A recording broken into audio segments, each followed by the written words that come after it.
a speedrunning mystery. Perhaps akin to the likes of cosmic sun particles flipping a bit in Mario 64. But it happened to multiple people, all at the same time. Chaos ensued. Then, as quickly as it had been discovered, everything was back to normal. The only remnant left behind were memories and video footage proving it had happened. This is the story of Neon White's Twilight Hour.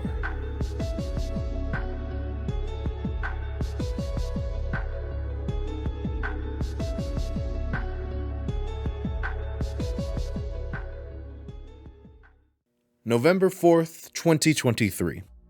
The Neon White speedrunning community was in the latter stages of their bi-weekly challenge rush, where a set of levels are chosen randomly, and runners would all take the time to push the levels to their limits. Outside of the challenge rush, runner Connor had just set a world record on congregation of 20.235. That was swiftly beaten by runner Jedos later that night, who managed to get a 20.100. However, notably, the recording of Jedos' run was plagued by audio problems.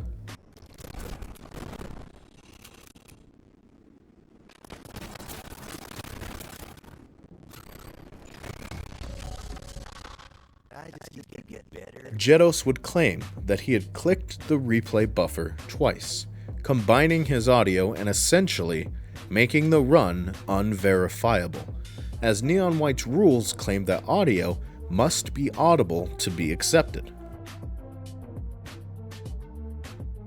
While these audio issues would be completely unrelated to what was to come, it did set an interesting tone that night. Because while these audio issues had an explanation, what came next did not. Take notice of the timestamps here in the Neon White speedrunning Discord. Connor mentions that Jedos had beaten his time at 12:10 a.m. Pacific Time, November 5th, 2023, close to when the video was uploaded.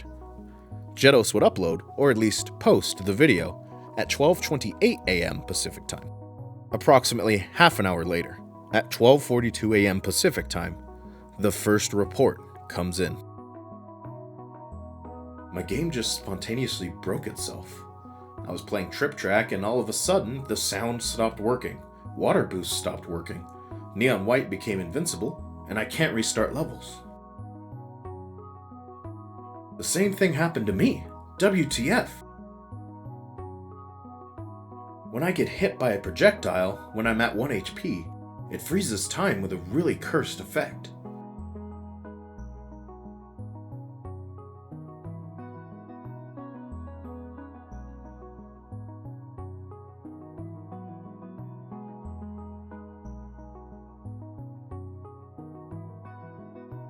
The same thing happened to me in Choker. I have a clip of it as well. Okay, I won't go that far. But Hello? it's pretty good. Where'd my sound go? Oh, what? Leave, Gabe. What? Look at the stream. Look at the stream. What's happening? What's happening? Hold on, what are you looking at? I already used it. I can't even reset. Oh my god. I'm keep falling. I can't Your die. game's fucked. I can't Your die. game's fucked. I can't. Legit, my friend told me about this 30 minutes ago. What my friend sent.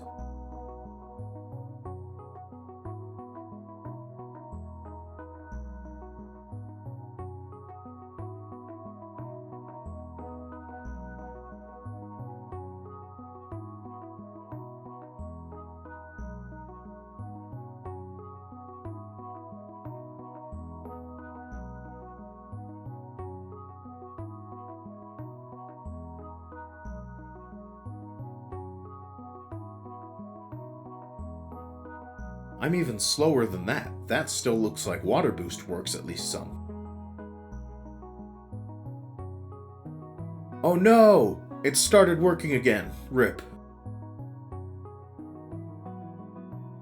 After only 18 minutes of discovery and testing, the Twilight Hour was over.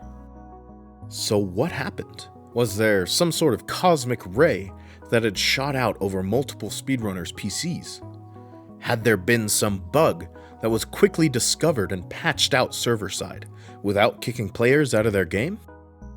Could it have been an elaborate hoax perpetrated to get people talking in the Discord? It didn't take long for the Neon White community to figure it out. Well, kind of. In the United States, the night of November 4th going into the 5th was the end of daylight savings time. If you had been awake at 1:59 a.m., you would have watched the clock go backwards to 1 a.m. instead of 2 a.m., an artificial phenomenon that's called falling back. In the spring, daylight savings time begins again, known colloquially as springing forward, where you would have watched the clock jump from 1:59 a.m. to 3 a.m. For some reason, during this fallback hour, the game completely breaks. A myriad of glitches involving the aforementioned invincibility, lack of water boosts, and a lack of audio effects plague your runs. The invincibility could be useful in levels like Neon Violet's side levels, but the rest of these are definitely unwanted. Water boosting is pivotal to competitive speedrunning in this game, and as mentioned previously, audio needs to be audible for runs to be verified. During the Twilight Hour, some interesting things happen. You can't die to spikes. Tripwires may softlock you. You can't restart levels. You can't die to the void. You can't die to bullets. Guardians are powerless. If you run out of fists, you still don't die. So why does this happen? The prevailing theory, or at least the one that makes the most sense to me, has to do with the in-game level timer. User Universal mentioned this soon after it happened. I just assumed it uses the timestamp when the game was launched to calculate the timer for level completions and deaths. If the clock suddenly jumps back an hour, it could return a negative number for time and f it up that way. As a game that's almost built for speedrunning, with in-game timers and leaderboards, it makes sense that messing with the game's timer in any way could destroy any semblance of sanity that this game may have had. But why on earth does it break in this way? Why does breaking this timer turn Neon White completely invincible? At the moment, all I have are theories.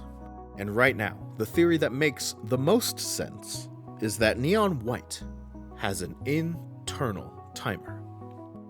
Let me explain. It's theorized that in order for Neon White to accurately time levels, it needs to have an invisible internal timer that starts once the game is first loaded up. This timer could be connected externally to a different timer to ensure accuracy, likely your computer or console's system clock. When this clock darts back an hour, the internal timer is also jerked back an hour. If there was a failsafe in this internal timer, you would expect it to drop back down to 0 and start again. But it doesn't. It dives into the negatives. But where's the proof of this theory? Well, I didn't have any. I wasn't a Unity dev.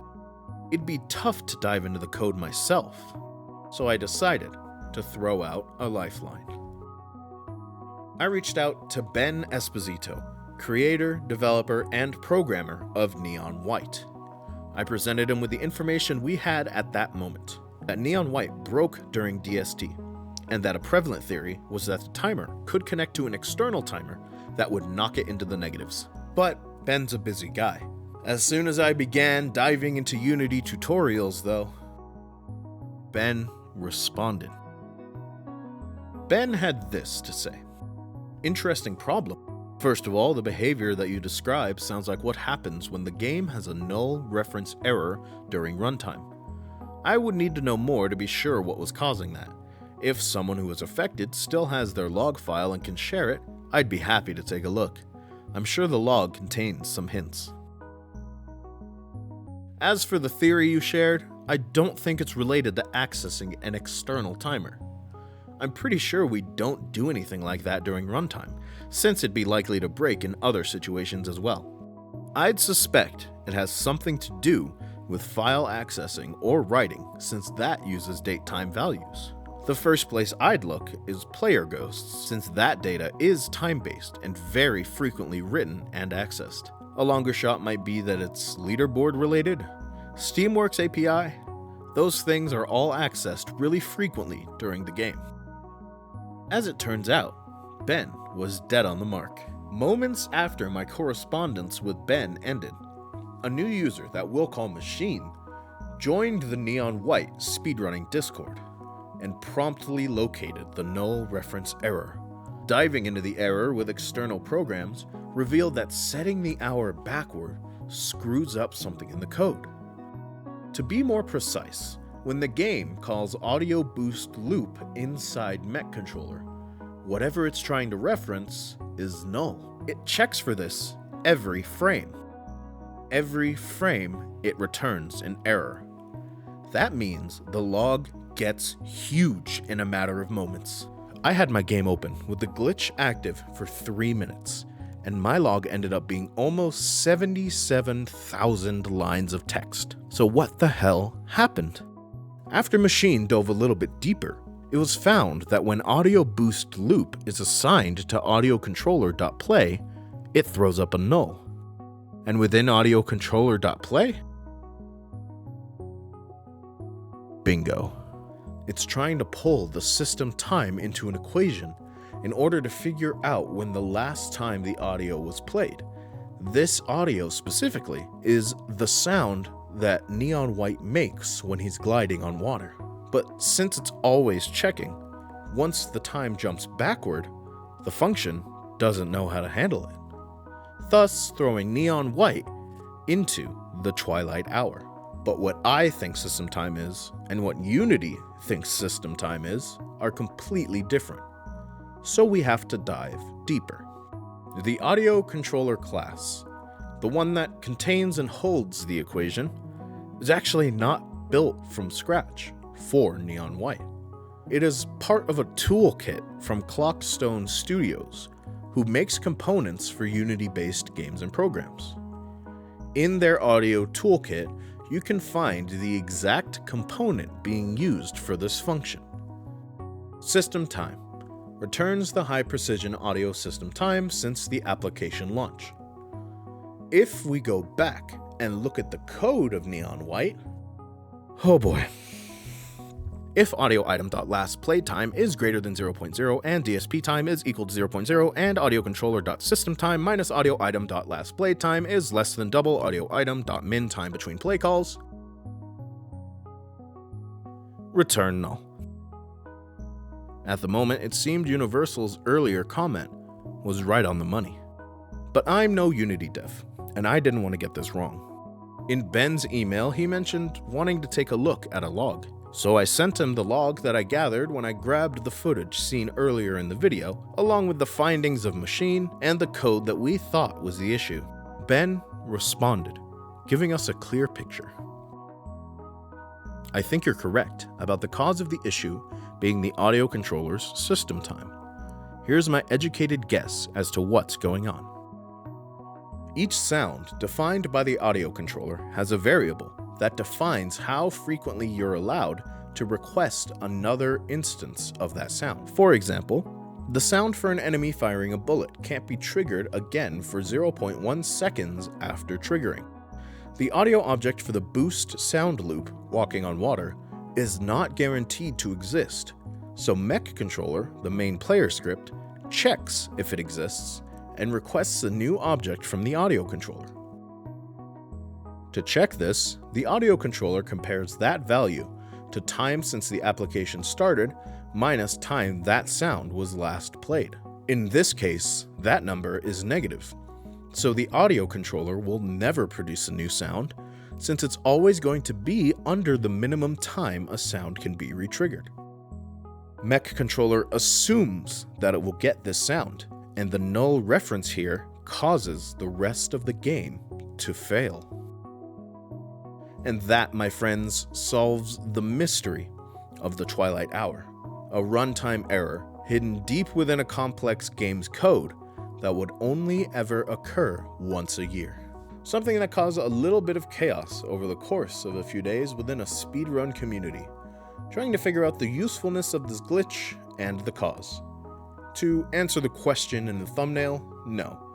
This speedrun actually isn't changed forever. This glitch isn't useful in a majority of the game's levels, especially with the lack of water boosting. And the only way to remove or fix this runtime error is to restart the game. Plus, Winter outlawed it almost right away anyway. I think Ben said it the best at the end of his first email to me. Games are funny this way. You can get in trouble for making a simple assumption like time always moves forward. If you made it this far, thanks for watching. This is the first project of its kind that I've ever bothered to make, and I hope it's something you enjoyed. If you want, you can catch me live on twitch.tv/acoustic, where I play a variety of different games, including Neon White speedruns. I love you all. Please take care.